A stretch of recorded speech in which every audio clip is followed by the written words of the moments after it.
నమస్తే. ఆంధ్రప్రదేశ్లోని వెనుకబడిన వర్గాలకు, బీసీ కులాలకు ఒక మంచి శుభవార్త.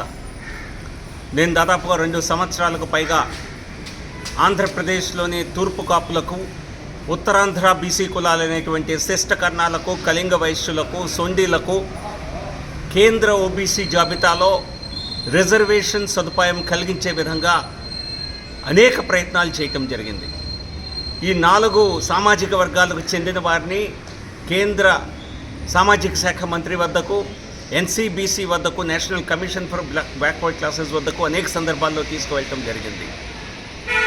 అలాగే సెప్టెంబర్ 13 సుమారు 2 నెలల క్రితం కేంద్ర బీసీ సంఘం ఎన్సీబీసీ ద్వారా పబ్లిక్ హీరింగ్ నిర్వహించి మీ సామాజిక వర్గాలకు చెందిన వారిని అందరినీ కూడా ఎన్సీబీసీ ముందుకు పిలవటం జరిగింది.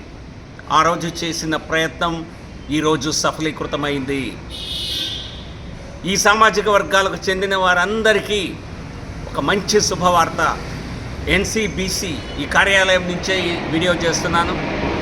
ఎన్సీబీసీ కేంద్ర ప్రభుత్వానికి తూర్పు కాపులకు, కళింగ వైశ్యులకు, శిష్టకర్ణాలకు, సోందీలకు, అరవలకు రాష్ట్ర వ్యాప్తంగా, ఆంధ్రప్రదేశ్ రాష్ట్ర వ్యాప్తంగా ఉన్నవారికి కేంద్ర ఓబీసీ జాబితాలో చోటు ఇవ్వాలని, రిజర్వేషన్ సదుపాయం కలిగించాలని ప్రత్యేకమైనటువంటి స్పష్టమైనటువంటి సిఫార్సులు చేయటం జరిగింది. ఇది లక్షలాది మంది యువతకు, ఈ సామాజిక వర్గాలకు చెందిన వారికి లబ్ధి చేకూరనున్నది.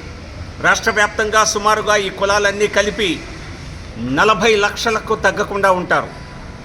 సో ఇంత పెద్ద స్థాయిలో వారికి లబ్ధి చేకూరేలా నేను చేసిన ప్రయత్నం చాలా మేరకు సఫలీకృతమైందని చెప్పడానికి సంతోషిస్తున్నాను.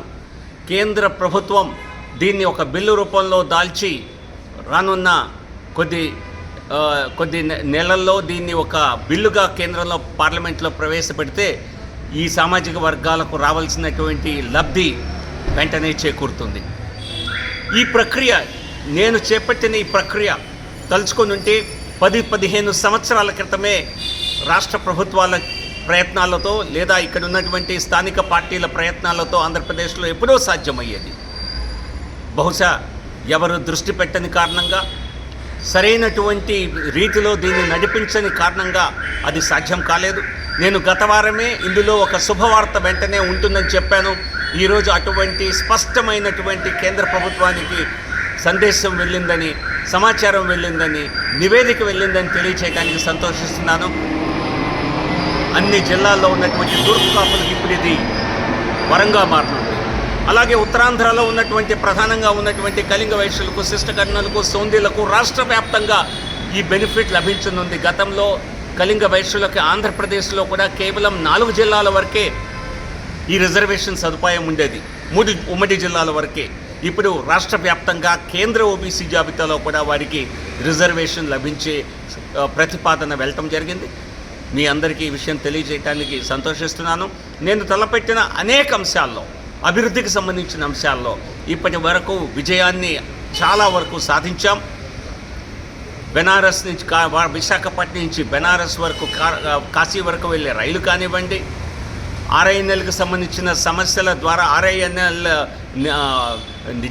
డిస్ఇన్వెస్ట్మెంట్ ప్రక్రియని ఆపటంలో కానివ్వండి, ఇంకా ఈ విధంగా అనేక ఎల్ఐసి ఏజెంట్స్కి ఉద్యోగుల సమస్యల్ని పరిష్కరించడంలో కానివ్వండి, తలపెట్టిన అనేక కార్యక్రమాలు పూర్తి చేయటం జరిగింది. మిగిలినవి ఏమన్నా ఉంటే రానున్న కొద్ది నెలల్లో వాటిని కూడా పూర్తి చేస్తానని మీ అందరికీ హామీ ఇస్తున్నాను. అలాగే జిల్లా వ్యాప్తంగా విశాఖపట్నం పార్లమెంట్ జిల్లాలో దివ్యాంగులకి ఉచితంగా ఉపకరణాలు అందజేసే విధంగా ఈ రోజు నుంచి 7 రోజుల పాటు ప్రత్యేక ప్రక్రియ చేపట్టడం జరిగింది.